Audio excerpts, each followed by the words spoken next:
Hello दोस्तों, good morning. कैसे हैं आप सब। तो आइए क्वेश्चन नंबर 11 से हम आज फिर शुरू करने वाले हैं सर्किल चैप्टर। और ज़्यादा से ज़्यादा आप लोग वीडियो को देखते रहे, वीडियो को शेयर करें और हमारा चैप्टर जो है समाप्त भी होने वाला है। तो आइए 11 नंबर सवाल हम सॉल्व कर रहे हैं। क्वेश्चन है, सिद्ध करें कि किसी वृत्त के परिगत, परिगत मतलब होता है वृत्त के चारों तरफ, ठीक है, बना हुआ समांतर चतुर्भुज एक सम चतुर्भुज होगा। क्या होगा?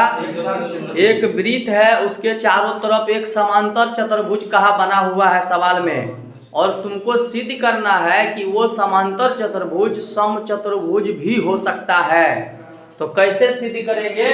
तो सबसे पहले तो इसका हमको क्या चाहिए, एक फिगर चाहिए। फिगर किसका चाहिए? पहले सर्किल बना लेंगे। ये सर्किल बना लिए। अब इसके चारों तरफ क्या खिंचा हुआ है? समांतर चतुर्भुज। कौन चतुर्भुज? तो आइए इसके चारों तरफ क्या करेंगे, एक समांतर चतुर्भुज की रचना कर लेंगे। क्या कर लेंगे? समांतर चतुर्भुज हम लोग क्या करेंगे, खींच लेंगे। और वो वृत्त के जो है ना स्पर्श बिंदु पर होना चाहिए। किस पर होना चाहिए?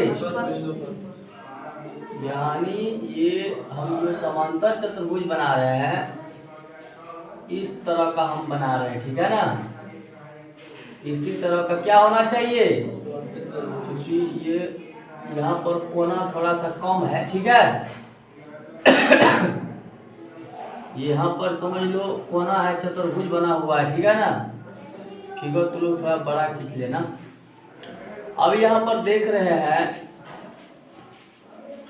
ये हमारा जो चतुर्भुज है इसका नाम दे दो ए बी सी और क्या डी, ठीक है। और जो स्पर्श रेखा है ये सब क्या है? स्पर्श बिंदु। क्या है? स्पर्श बिंदु है। इसका नाम दे दो पी क्यू आर और एस, है ना। अब ये सिद्ध करके दिखाना है कि ये सम चतुर्भुज भी होता है। तो सबसे पहले तो ये अभी समांतर चतुर्भुज दिया हुआ है, तो लिखेंगे यहाँ सवाल में, सॉल्यूशन में, माना कि, दिया हुआ नहीं है, माने हैं। क्या लिखेंगे? माना कि ए बी सी डी एक समांतर चतुर्भुज है ना।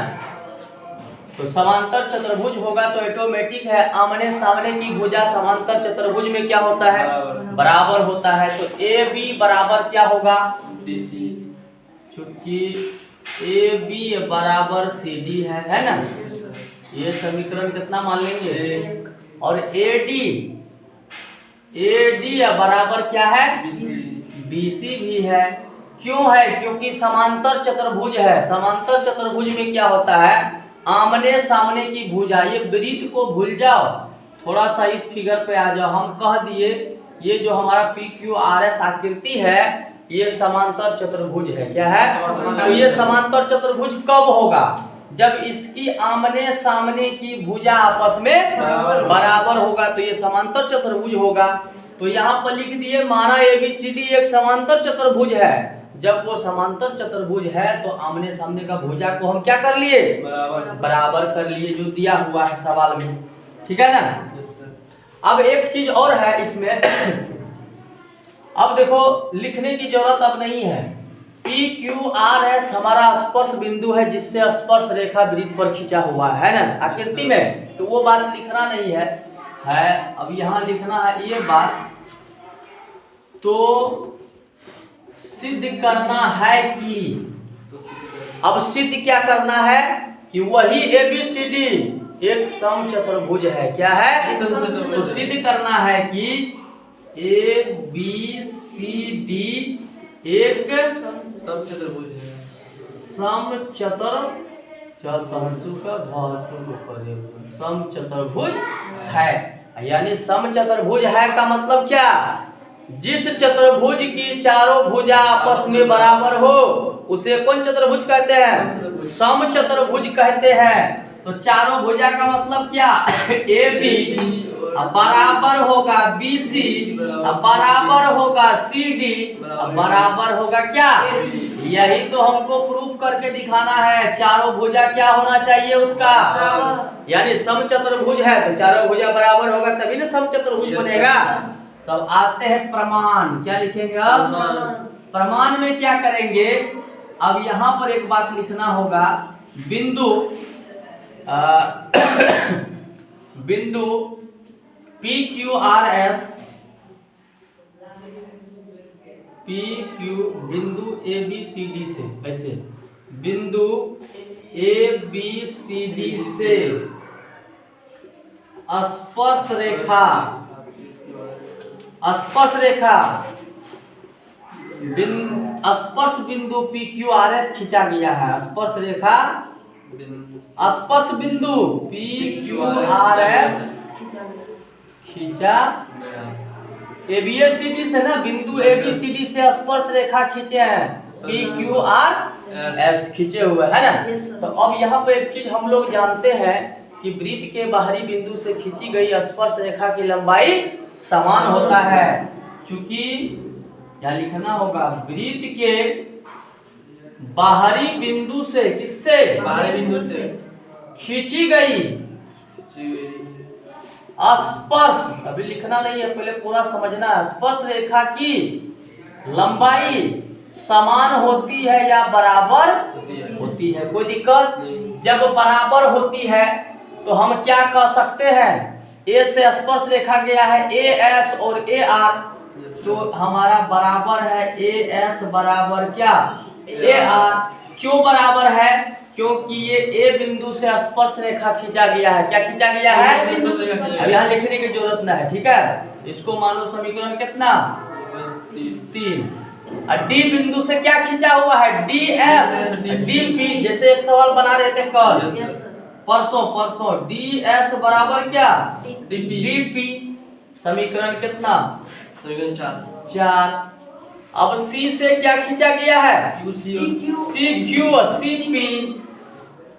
क्यू बराबर सी पी, बी क्यू बराबर बी आर ना, हो गया बी क्यू बराबर क्या, बी आर। समीकरण कितना, अब देखो लिखेंगे, चूंकि समीकरण 3 + 4 + 5 + 6 से, यानी समीकरण 3, 4, 5, 6 को जोड़ने पर, क्या करने पर, अब देखो तो यहाँ पर जोड़ेंगे A S plus D S करेंगे तो क्या मिलेगा, ए एस डी एस, यहाँ देखो ए एस है ना समीकरण, ए एस प्लस क्या, D S plus C Q plus B Q है ना, बराबर कर लो ना, बराबर कोई दिक्कत नहीं है, A R plus D P plus C P plus क्या, बी आर। अब दो भुजा को एक साथ जोड़ेंगे, A S plus D S क्या मिलेगा, ये दूरी जोड़ेंगे, ये दूरी जोड़ेंगे तो क्या मिलेगा, ए डी मिल जाएगा ना।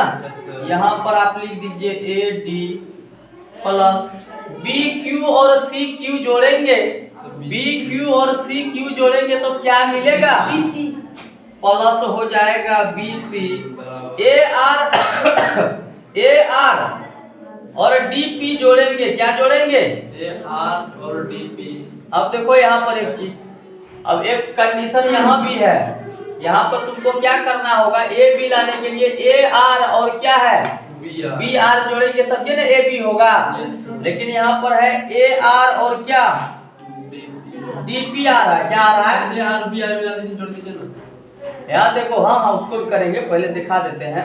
सीपी और बी आर भी है, ये है ना, सीपी और बी आर भी है, तो लेकिन आर वाला को एक साथ कर लेते हैं, ए आर और बी आर, ए आर और बी आर बराबर क्या, ए बी, वही दिखा रहे थे क्योंकि ये अलग अलग था यहाँ पर, तो ये आ गया क्या, ए बी, अब plus D P plus C P बराबर क्या, सी डी। अब ये तो कंडीशन यहाँ पर आके अटक गया, इतना तो मेरा हो गया। अब जरा सा इसको एक लाइन और ऊपर ले जाते हैं, यही चीज को लिख रहे हैं, जगह नहीं है, ठीक है। AD प्लस क्या है BC बराबर क्या AB प्लस क्या CD या DC कुछ भी कह लो, ये दिया हुआ है ना। अब देखो यहाँ पर लिखेंगे यही बगल में थोड़ा सा समीकरण 1-2 से, किससे समीकरण 1-2 में मेरा क्या दिया हुआ है, कह रहा है AB हम बराबर है किसका CD का। जब ये AB बराबर है CD का और AD बराबर है किसका, तो या तो हम AD को BC बना लेंगे या BC को क्या बना लेंगे, AD बना लेंगे।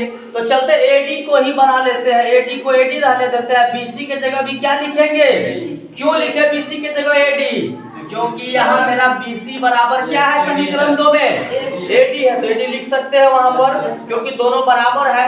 का राम बराबर श्याम है, तो या श्याम को तुम रखो या राम को रखो, दोनों बात बराबर है। ऐसा आप पूछेगा काहे रखेंगे, तो ऐसा इसलिए रखना पड़ता है क्योंकि सवाल में प्रूफ करना है चारों भुजा बराबर, ठीक है ना। अब यहाँ पर देखिए AB के बराबर क्या है CD या CD के बराबर AB है, तो AB को रहने देते हैं, क्या करते हैं, और CDO के बराबर क्या है AD कितना AD, AB कितना AB 2AB। अब 2 हमारा क्या हो गया, कैंसिल हो गया, क्या हो गया, तो AD बराबर क्या निकल गया AB, क्या निकल गया। अब देखो AD बराबर है किसका, हमको तो चारों भुजन बराबर करना है, इसीलिए हम कह सकते हैं AD बराबर क्या AB। जब ये AD AB का बराबर है तो AB बराबर भी क्या होगा BC होगा, अब BC बराबर भी क्या होगा CD होगा। क्यों होगा, क्योंकि वहां पर भुजा सब क्या हो रहा है, इससे बराबर हो रहा है। अब बारी बारी से या उल्टा के मान बैठाएंगे तो वो सब क्या हो जाएगा। मान लो यहाँ AD नहीं रखते, अब BC रखेंगे, BC 2BC, यहाँ पर हो जाएगा CD 2 कट गया, BC बराबर CD नहीं हो गया, फिर BC बराबर फिर CD नहीं आ गया। तो इसी प्रकार यहाँ लिख देना थोड़ा सा, इसी प्रकार ये बराबर है। अब बराबर है तो यही तो हमको प्रूफ भी करना था ना। ये सवाल जो है आपका VVI सवाल है, क्योंकि छोटा सवाल लिखा हुआ है, अब बनता है थोड़ा लॉन्ग में, तो एग्जामिनर जो है इस टाइप का सवाल पूछता भी है कि देखते हैं विद्यार्थी का कॉन्सेप्ट क्लियर है कि नहीं है, ठीक है।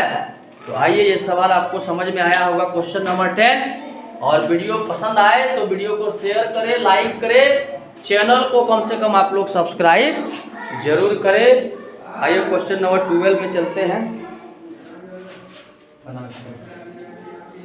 थोड़ा सा दिखाना पड़ेगा, नीचा कट रहा था, देख सकते हैं ये नीचे का है पोजीशन।